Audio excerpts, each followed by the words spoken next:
자, 또 계속 이어서 할게요. 전 시간에 얘기했지만 그 사주에 좋고 나쁨은 없다. 그러나 강약은 구분이 되어야 한다. 이게 아주 중요한 포인트예요. 그래서 나도 처음 배울 때 강약을 배울 때 그러면 사주가 좀 강하고 세다.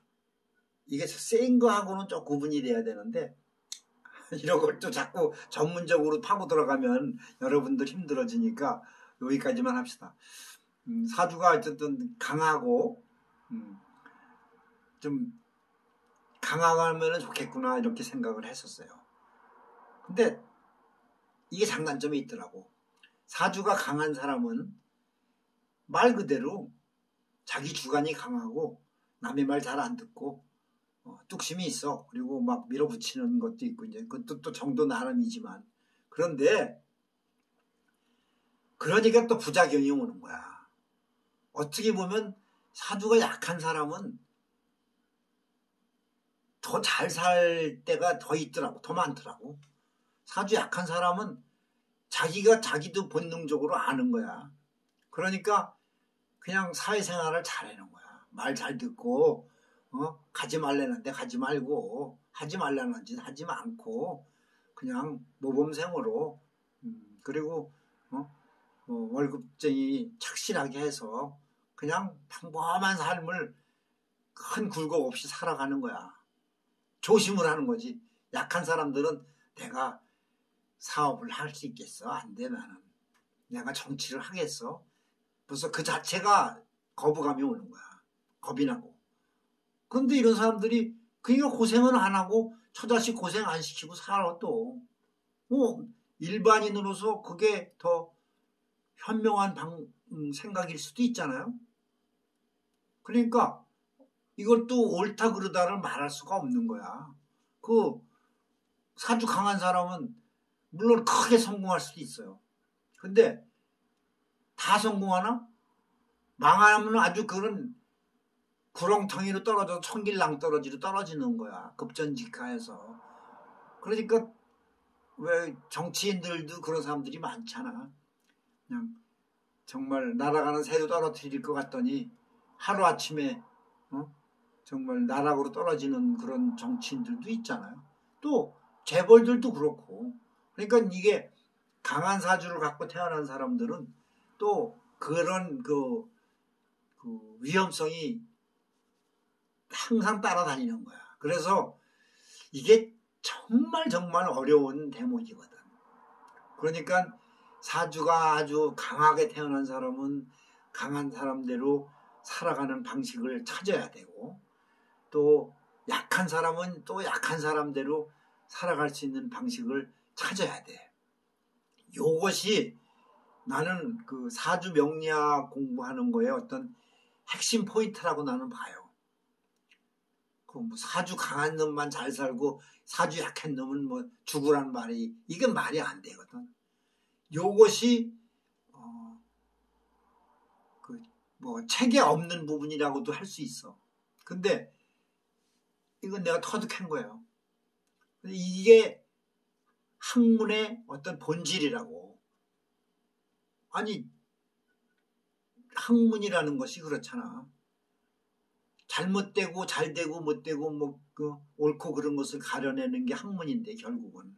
그런데 그러면 또 잘못된 것을 잘되게 만드는 것도 방법을 가르쳐줘야 될 거 아니야. 사주가 수만 가지 사주가 있는데 그냥 프로테지를 보자고. 음양오행으로 봤을 때 오행이면은 5가지잖아. 그 속에 다 들어가 있으니까. 그럼 20%씩 아니야. 그러면은 사주가 약골로 태어나가지고 골골하고 태어난 사람은 그러면 예를 들어 20%다. 그럼 20%는 죽어야 되나? 그건 말이 아니지. 그건 학문이 아니지. 방법을 찾아주는 게 학문이지. 살아있는 학문이라고 나는 봐지는 거야. 그래서 내가 누누이 강조하는 건데 죽은 학문을 가지고 왈가왈부할 게 아니라 살아있는 학문을, 살아있는 지성을 나는 항상 주장하는 거라고. 이건 이제 곁가지가 넘어갈 수도 있으니까 그래요. 그래서 이게 이제 그렇다면은 사주의 강약을 봐야 되고, 그 다음에 중요한 것이 내가 태어난 나의 틀을 알아야 되지. 내가 어떤 틀을 갖고 태어났는가. 그걸 이제 사주에서는 격이라고도 얘기하고 해요. 그런데 그게 쉽게 말해서 이제 그릇을 어떤 걸 갖고 태어났느냐야, 내가. 그러면 나는 학자의 그릇으로 태어났어. 나는 장사하는 장사꾼의 그릇을 갖고 태어났어. 다 다를 거 아니야, 이것도. 그런데 요것이 자기의 그 그릇을 알고 자기가 갖고 있다, 태어난 그 그릇대로만 산다면은 아무 문제가 없어요. 여기서 이제 이게 나와요. 무슨 얘기냐면은 돈을 많이 벌고 못 벌고 출세를 하고 못하고의 문제, 그게 문제가 아니라 이 행복 지수에 관한 문제가 나온다고. 예를 들어서 나는 어떤 종교인으로 일생을 살아야 될 그런 틀을 갖고 태어났는데, 내가 뭐 시장 한복판에서 좌판 깔아놓고 골라 하고 앉아 있으면은, 그래서 돈을 좀 벌었어. 돈은 잘 벌어. 근데 뭐 그냥 장사꾼들하고 매일 시비하면서 자리 싸움 하면서 참 별의별 하루 종일 그냥 시달려가면서 살아서 돈은 잘 벌어. 그런데 뭐 이 사람이 공부를 안 했어도 이 사람은 본능적으로 내가 이게 왜 이렇게 살아야 되나. 돈 있으면 뭐해. 이 사람 행복하지가 않아. 또 반대야. 반대로 보면 돼. 모든 걸. 뭐 정치하는 사람들 예를 들어서, 그럼 학자의 그릇으로 태어난 사람이 무슨 뭐라 그래, 무슨 딴따라 연예인 그런 쪽으로 가서 할지도 모르는 걸 그쪽 세계에 가서 살으면은 할 수 있겠어? 그러니까 이게 자기의 그 틀, 자기의 그릇을 알고 그 주어진 그 그릇을 가지고 그 운에 따라서 가는 것이 진짜로 바람직하고 행복한 길인데, 이게 그렇게 가는 사람은 아주 극소수인 거야. 거의 없어. 내가 봤을 땐 거의 못 봤어. 나는 전부 다른 길로 가는 거야. 그러니까 여기서 행복이라는 말이 나오는 거야. 나는 행복이라는 그 말의 뜻을 여기서 나는 이거로 나는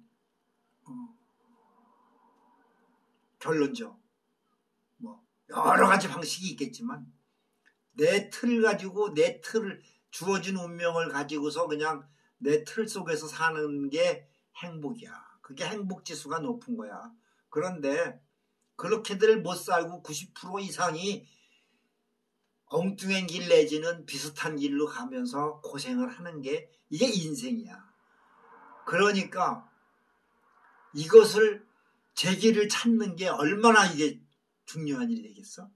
그러면은 이 세상 사람들이 전부 명리학 배워야 되나? 그건 아니잖아. 전부 도 닦아야 되나? 그것도 아니지. 그럼 어떻게 해야 돼? 그래서 요즘 세상으로 말하면 전문가라는 게 있는 거거든. 그래서 나는 여러분들한테 나는 솔직하게 얘기를 해주고 싶어. 솔직히 요즘 세상에 뭐 나 포함해서 진정한 도사, 고수는 찾기 힘들어. 근데 이런 것도 또 이제 알아보러 다니는 것도 습관이 돼가지고 어떤 사람들은 그냥 순례를 하는 사람들도 많이 봐. 내가 저 누가 잘한다더라. 그럼 거기 가서 또 사주 한번 풀어보고 또 저쪽 가서 또 내 사주 갖고 순례를 하는 거야. 물론 먹고 살만하니까 그런지는 모르지만 그래가지고 가는 데마다 답이 틀린 거야. 이게 환장할 일 아닌가. 나는 장담컨대 이 약간 얘기가 빗나갈 수도 있겠다. 그런데 뭐냐면은 우리가 보통 이기라고 그래.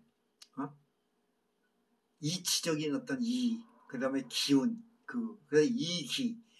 이것을 다 통달한 고수는 거의 없어. 다 어딘가 한쪽으로 치우쳐. 내가 말하는 이기는 학문 쪽이야. 그래. 책을 수백 권을 읽어가지고 도가 통했어. 그럼 그 사람은 그래서 사람들이 명망이 높아. 그런데 그 사람은 그쪽으로는 어떤 칭송을 받을 수는 있지만 반대로 이 제야에서 책 안 보고도 뭐 무당 같은 류를 얘기하는 거야. 내가 지금 도 닦은 사람들, 이런 사람들은 책 안 봤는데 깨우치는 게 또 있어. 어떤 기운이나 이런 거를 본능적으로 느끼는 그런 것도 있어. 그럼 이 둘이 맞닥뜨리면 대화가 안 돼요. 이해가 갈 거예요. 아마 내가 쉽게 될 수 있으면 표현을 하는데, 그런데 이 두 가지를 합친 사람이 있겠느냐 이거야. 나는 거의 못 봤어요. 있다고 해서 찾아가 보면 결국은 어느 한쪽으로 치우친다는 걸 내가 알게 돼.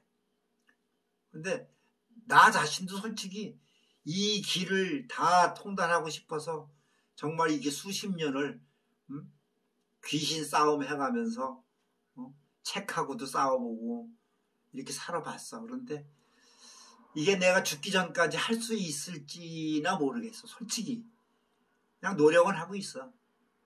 여러분들도 이 길을 통달한 도사를 찾아야 되는데 쉽지가 않아요. 그러면 어떻게 해야 돼?